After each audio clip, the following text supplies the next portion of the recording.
നമ്മൾ ഒരു യാത്ര പോകുമ്പോൾ നല്ല ഹെവി ആയിട്ട് ലോഡഡ് ആയിട്ടുള്ള ബാഗുമായിട്ട് പോകുന്നതാണോ നമുക്ക് നല്ലത്? വളരെ സിമ്പിളായിട്ടുള്ള ഒരു പാക്കേജുമായിട്ട് പോകുന്നതാണോ നല്ലത്? നമ്മൾ എത്രമാത്രം വെയിറ്റ് നമ്മുടെ ബാഗിലേക്ക് ആഡ് ചെയ്യുന്നു അതിനനുസരിച്ച് ടഫായിരിക്കും നമ്മൾ യാത്ര ചെയ്യാൻ. അതുപോലെയാണ് നമ്മൾ ജീവിതത്തിൽ യാത്ര ചെയ്യുമ്പോൾ, നമ്മുടെ ജീവിതമാകുന്ന യാത്രയിലേക്ക് നമ്മളിങ്ങനെ സഞ്ചരിക്കുമ്പോൾ നമ്മൾ വളരെ ഫ്രീ ആയിട്ട് നമുക്ക് ഏത് ലോകത്തേക്കും പറക്കാൻ പറ്റുന്ന രീതിയിൽ സിമ്പിളായിട്ട് യാത്ര ചെയ്യണമെങ്കിൽ നമുക്ക് കഴിഞ്ഞ പാസ്റ്റ് ലൈഫിൽ നമുക്കുണ്ടായിരിക്കുന്ന ദുരനുഭവം ഉണ്ടല്ലോ, നമ്മളെ ഹർട്ട് ചെയ്തിട്ടുള്ള ആളുകൾ, നമ്മളെ ബുദ്ധിമുട്ടിച്ചിട്ടുള്ള ആളുകൾ, ജീവിതത്തിൽ ഏതെങ്കിലും രീതിയിൽ നമ്മളെ വിഷമിപ്പിച്ചിട്ടുള്ള ആളുകൾ, അവരുമായിട്ട് ഫോർഗീവ് ചെയ്യാൻ പഠിക്കുക എന്നുള്ളതാണ്. ഇങ്ങനെ ഫോർഗീവ് ചെയ്യാൻ പഠിച്ച് ആ ഫോർഗീവ്നെസ് ജീവിതത്തിൽ അപ്ലൈ ചെയ്തിട്ട് വേണം നമ്മൾ വളരെ സ്മൂത്തായിട്ട് നമ്മൾ ഡ്രൈവ് ചെയ്യാൻ. അല്ലെങ്കിൽ നമ്മുടെ ലൈഫിൽ നമ്മൾ എത്ര മുന്നോട്ട് പോകാൻ ശ്രമിച്ചാലും നമ്മൾ എന്തൊക്കെയോ പിന്നിലേക്ക് ഹോൾഡ് ചെയ്യുന്ന രീതിയിൽ നമുക്ക് അനുഭവിക്കാൻ സാധിക്കും. നമുക്ക് എന്തൊക്കെയോ ദേഷ്യം, ആരോടൊക്കെയോ വൈരാഗ്യം, ഈ വൈരാഗ്യമൊക്കെ പലപ്പോഴും നമ്മൾ എക്സ്പ്രസ് ചെയ്യും. പല രീതിയിൽ പല സിറ്റുവേഷനിലായിരിക്കും നമ്മളതിനെ എക്സ്പ്രസ് ചെയ്യുന്നത്. ചിലപ്പോൾ നമ്മൾ ഓഫീസിലാവാം, ചിലപ്പോൾ നമ്മുടെ ലൈഫ് പാർട്ട്ണറോടാവാം, ചിലപ്പോൾ നമ്മുടെ ഫാമിലിയിലാവാം. അപ്പോൾ ആരെങ്കിലും ഏതെങ്കിലും സന്ദർഭങ്ങളിലൊക്കെ നമുക്ക് ഈ ഉള്ള ദേഷ്യം ചിലപ്പോൾ പല ആളുകളെ കാണുമ്പോഴായിരിക്കും നമ്മൾ മൂഡ് ഔട്ട് ആവുന്നത്. അപ്പോൾ നമ്മളിത് നമ്മുടെ ബിസിനസ്സിനെയൊക്കെ അങ്ങ് ബാധിക്കും. അപ്പോൾ നമുക്ക് ആകെ ഇതിന് രക്ഷപ്പെടാൻ പറ്റുന്ന ഒരു ടൂൾ എന്ന് പറയുന്നത് ഫോർഗീവ്നെസ് ആണ്. ഇത് ഭയങ്കര ഷാർപ്പനായിട്ടുള്ളൊരു ടൂളാണ്. ലോകത്ത് ഫോർഗീവ്നെസ് ചെയ്യുന്ന ആളുകൾക്ക് എവിടെയും എത്താൻ പറ്റും എന്നുള്ളതാണ്. അപ്പോൾ നമ്മുടെ പാസ്റ്റ് ലൈഫിൽ എന്തൊക്കെ ബുദ്ധിമുട്ട് അനുഭവിച്ചിട്ടുണ്ടോ അവരെയൊക്കെ അങ്ങ് ഫോർഗീവ് ചെയ്യും. അങ്ങനെ ഫോർഗീവ് ചെയ്താൽ നമുക്ക് വളരെ ശക്തമായിട്ട് മുന്നോട്ട് പോകാം. പക്ഷെ അതിന് നിങ്ങൾ ചെയ്യേണ്ടതായിട്ടുള്ള ഏറ്റവും ഫസ്റ്റായിട്ടുള്ളൊരു കാര്യം അക്നോളജ് ദി പെയിൻ എന്നുള്ളതാണ്. നമ്മുടെ പെയിൻ എന്താണ് എന്ന് മനസ്സിലാക്കിയെടുക്കുക എന്നുള്ളതാണ്. അങ്ങനെ മനസ്സിലാക്കിയെടുക്കാൻ ഒരു ടൈം എടുക്കുമായിരിക്കും. കാരണം നമ്മുടെ പാസ്റ്റ് ലൈഫ് ഒന്ന് ഒബ്സർവ് ചെയ്യണം. എവിടെയെങ്കിലും പോയി സൈലൻ്റായിട്ട് ഇരുന്ന് ആ പെയിൻ എന്താണെന്ന് ഐഡൻറ്റിഫൈ ചെയ്യണം, അതിനെ ഒന്ന് അക്നോളജ് ചെയ്യണം. രണ്ടാമതായിട്ട് നമ്മൾ ആ പെയിൻ ഇടയാക്കിയ സന്ദർഭം ഒന്ന് അണ്ടർസ്റ്റാൻഡ് ചെയ്യണം. വൈ യു വേർ ഹർട്ട് എന്നുള്ളതിനെ കുറിച്ചൊന്ന് ഐഡൻറ്റിഫൈ ചെയ്യണം. എന്തുകൊണ്ടാണ് നമ്മളെ അങ്ങനെ ഹർട്ട് ചെയ്യേണ്ട ഒരു അവസ്ഥ ഉണ്ടായത്, ആ സിറ്റുവേഷൻ ഒന്ന് ഓർത്തെടുക്കണം. അത് കൃത്യമായിട്ടൊന്ന് അണ്ടർസ്റ്റാൻഡ് ചെയ്യണം. നമ്മൾ എന്തുകൊണ്ടാണ് മറ്റുള്ളവൻ ആ ഒരു മുഹൂർത്തത്തിൽ നമ്മളടുത്ത് അങ്ങനെ സംസാരിച്ചത്, അല്ലെങ്കിൽ എന്തുകൊണ്ടാണ് അവരെന്നെ ദേഷ്യപ്പെട്ടത്, അല്ലെങ്കിൽ എന്തുകൊണ്ടാണ് അവരെന്നെ അടിച്ചത്, അല്ലെങ്കിൽ എന്തുകൊണ്ട് അവരെന്നെ കളിയാക്കി, ആ ഉണ്ടായിരിക്കുന്ന ആ ഒരു സിറ്റുവേഷനെ നമ്മളൊന്ന് അണ്ടർസ്റ്റാൻഡ് ചെയ്യണം. അണ്ടർസ്റ്റാൻഡ് ചെയ്തതിന് ശേഷം നമ്മളൊരു ഡിസിഷൻ എടുക്കണം. ഫോർഗീവ് ചെയ്യാനുള്ളൊരു ഡിസിഷൻ, സ്ട്രോങ് ഡിസിഷൻ. ആ ഡിസിഷൻ നമ്മൾ എടുത്തേ പറ്റും. ചിലപ്പോൾ നമുക്ക് ഭയങ്കരമായിട്ട് ഒറ്റയ്ക്കിരുന്ന് ആങ്കർ ചെയ്യേണ്ടി വരും. നമ്മൾ നന്നായിട്ട് ദേഷ്യപ്പെടേണ്ടി വരും. ആരും കാണാതെ ഒരു അടച്ച മുറിയിൽ പോയിരുന്ന് ചിലപ്പോൾ നമ്മളോട് തന്നെ നന്നായിട്ട് അലറി വിളിച്ച് എന്തെങ്കിലും ദേഷ്യം ഉണ്ടെങ്കിൽ നമ്മൾ തീർത്ത് കളയുന്നത് ഭയങ്കര നല്ലതാണ്.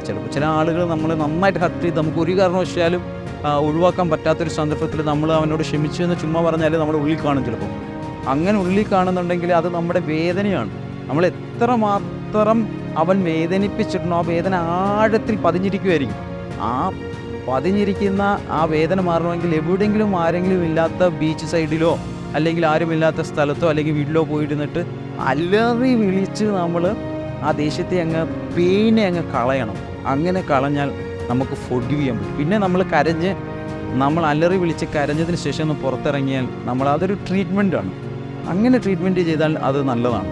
നമ്മുടെ ലൈഫിന് ഭയങ്കരമായിട്ടുള്ള ഗുണം ചെയ്യും. അവനോടുള്ള ദേഷ്യം മൊത്തം നമ്മൾ കളഞ്ഞു, കരഞ്ഞ് അലറി വിളിച്ച് കളഞ്ഞു, നമ്മുടെ മാക്സിമം എഫോർട്ട് എടുത്ത് നമ്മൾ കളഞ്ഞു കഴിഞ്ഞു. അത് വലിയൊരു മൂമെൻ്റ് ആയിരിക്കും നമ്മുടെ ലൈഫിൽ. അത് കഴിഞ്ഞതിന് ശേഷം നമ്മുടെ പ്രസൻറ്റ് മൂമെൻറ്റിൽ നമ്മൾ കൃത്യമായിട്ട് ഫോക്കസ് ചെയ്യണം. പാസ്റ്റിനെ കളയണം. പാസ്റ്റിൽ ഇത്രയും എന്തൊക്കെ ദോഷകരമായിട്ട് നമ്മളെ ബാധിച്ചിട്ടുണ്ടോ അതിനെ മുഴുവൻ കളഞ്ഞ് പ്രസൻറ്റ് ലൈഫിൽ കൃത്യമായിട്ട് നമുക്ക് ഫോക്കസ് ചെയ്യണം എന്നുള്ളതാണ്. ഇതെല്ലാം അങ്ങനെ ഫോക്കസ് ചെയ്യുന്ന ആൾക്ക് നമ്മളെക്കുറിച്ചൊരു കെയർ, നമ്മുടെ ബോഡിയെക്കുറിച്ച്, നമ്മുടെ എന്ന് പറയുന്ന ബ്രെയിൻ എങ്ങനെ ആക്ട് ചെയ്യണം, ആ ആക്ട് ചെയ്യുന്നതോടുകൂടി നമ്മൾ ഫോർഗീവ് ചെയ്യുന്നതോടുകൂടി നമുക്ക് വരാൻ പോകുന്ന വലിയ അസുഖങ്ങൾ പോലും വരാതിരിക്കും. ഇമോഷൻസായിട്ട് നമ്മളാണ് കൊണ്ട് നടക്കുന്നത്. അവർ ചിലപ്പോൾ അത് മറന്നിട്ടുണ്ടാവും. നമ്മളെ അടിച്ച അല്ലെങ്കിൽ നമ്മളെ ഹർട്ട് ചെയ്തിട്ടുള്ള അവർ മറന്നിട്ടുണ്ടാവും. പക്ഷേ നമ്മളിപ്പോഴും മറക്കാതെ കൊണ്ട് നടക്കുന്ന കാലം നമ്മുടെ ബോഡിയെ, നമ്മുടെ ബ്രെയിനെ അത് വലിയ ഡാമേജ് ഉണ്ടായിക്കൊണ്ടിരിക്കും. അപ്പോൾ നമ്മളെ കെയർ ചെയ്യുക എന്നുള്ളതാണ്. നമ്മുടെ ബോഡിയെ നമുക്കിനി ഒന്നും വരാതിരിക്കാനുള്ള കെയർ നമുക്കുണ്ടാവണം.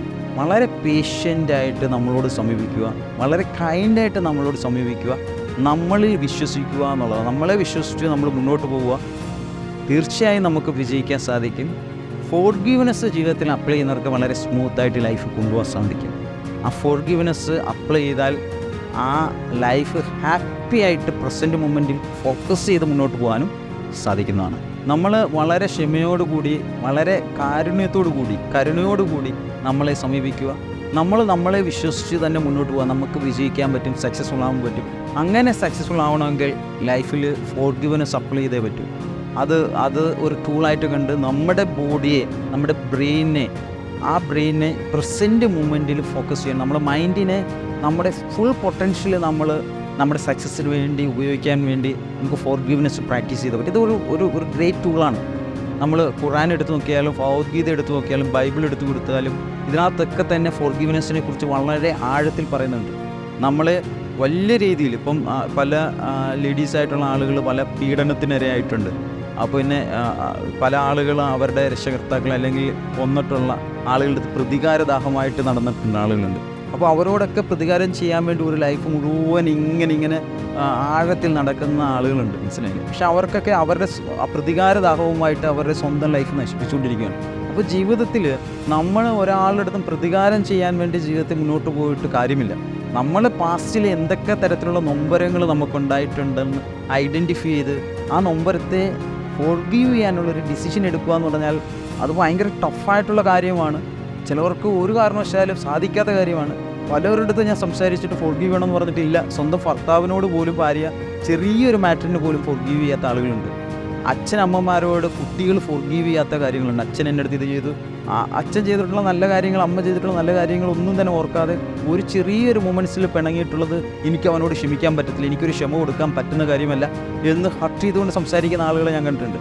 അപ്പോൾ നമ്മൾ പ്രസൻറ്റ് മൂമെൻറ്റിൽ ഫോക്കസ് ചെയ്ത് മുന്നോട്ട് പോകണമെങ്കിൽ, ജീവിതത്തിൽ സക്സസ് ആവണമെങ്കിൽ ട്രൂലി വളരെ പേഷ്യൻ്റോടുകൂടി നമ്മൾ കരുണയുള്ളവനായി ക്ഷമാപൂർവ്വം നമുക്ക് ഫോർഗീവ്നെസ് അപ്ലൈ ചെയ്താൽ നമുക്ക് തീർച്ചയായും വിജയിക്കും. നമ്മൾ ഒരാൾക്ക് ക്ഷമ കൊടുക്കുന്നത് അവർക്ക് ഗുണകരമാവാൻ വേണ്ടിയല്ല, മറിച്ച് നമുക്ക് വേണ്ടിയാണ്. നമ്മളെ ഉപദ്രവിച്ചിട്ടുള്ള ആളുകൾക്ക് നമ്മൾ മനസ്സുകൊണ്ട് ക്ഷമ കൊടുക്കുമ്പോൾ അവിടെ നമ്മുടെ ബ്രെയിനും നമ്മുടെ ഹെൽത്തുമാണ് ഇമ്പ്രൂവ് ചെയ്യുന്നത്. അവർക്ക് അല്ല അതിൻ്റെ ഗുണം ഉണ്ടാവുന്നത്. ഞാൻ നിന്നെ ക്ഷമിച്ചു, അല്ലെങ്കിൽ ഞാൻ നിന്നോട് ക്ഷമ പറഞ്ഞു, നിനക്ക് ഓക്കെ അല്ലേ? അപ്പോൾ ക്ഷമ പറഞ്ഞത് അവന് കേട്ടതുകൊണ്ട് അവനൊരു ഗുണം ഉണ്ടാവത്തില്ല. അവനത് ഓക്കെ ആയിരിക്കും, ചിലപ്പോൾ സാറ്റിസ്ഫൈഡ് ആയിരിക്കും, എന്നെ അവർ ക്ഷമിച്ചല്ലോ എന്നൊക്കെ. പക്ഷേ ക്ഷമ പറയുന്നത് ഉള്ളിൻ്റെ ഉള്ളിൽ ചുമ്മാ ഞാൻ സോറി, അല്ലെങ്കിൽ ഞാൻ നിന്നെ ക്ഷമിച്ചിരിക്കും, അല്ലെങ്കിൽ എന്തെങ്കിലും കാര്യങ്ങൾ പറഞ്ഞ് ചുമ്മാ ക്ഷമ കൊടുത്തിട്ട്, അല്ലെങ്കിൽ ഞാൻ അവനോട് പുറത്തിരിക്കുന്നു എന്ന് പറഞ്ഞിട്ട് കാര്യമില്ല. നമ്മൾ ഉള്ളിൻ്റെ ഉള്ളിൽ അവനോടുള്ള വൈരാഗ്യം വെച്ച് കൊടുത്തിട്ട് അങ്ങനെ പറഞ്ഞിട്ട് കാര്യം എല്ലാം പൂർണ്ണമായിട്ട് അവിടെ വെച്ച് കളഞ്ഞിരിക്കണം. പാസ്റ്റിൽ ഹർട്ട് ചെയ്തിട്ടുള്ള എല്ലാ നൊമ്പരങ്ങളും ഒന്ന് കളഞ്ഞ് ആരുമായിട്ടും ഒരു പിണക്കവും ഇല്ലാതെ ലൈഫ് മുന്നോട്ട് പോകുമ്പോൾ നമ്മളില്ലേ ബലൂൺ ഇങ്ങനെ പറത്തി വിടുന്ന പോലെ പറന്നുകൊണ്ടേയിരിക്കും. അപ്പോൾ അതിനകത്ത് വെയിറ്റ് കല്ല് തൂങ്ങിക്കിടക്കുന്ന പോലെ അതിനകത്ത് താഴോട്ട് വീഴും. ഇങ്ങനെ നമ്മൾ മേലോട്ട് പറന്ന് നമ്മുടെ സ്വപ്നങ്ങളൊക്കെ സാക്ഷാത്കരിച്ച് നമുക്ക് ജീവിതം മുന്നോട്ട് പോകണമെങ്കിൽ ഫോർഗീവ്നെസ് ജീവിതത്തിൽ അപ്ലൈ ചെയ്താൽ നമുക്ക് സാധിക്കും.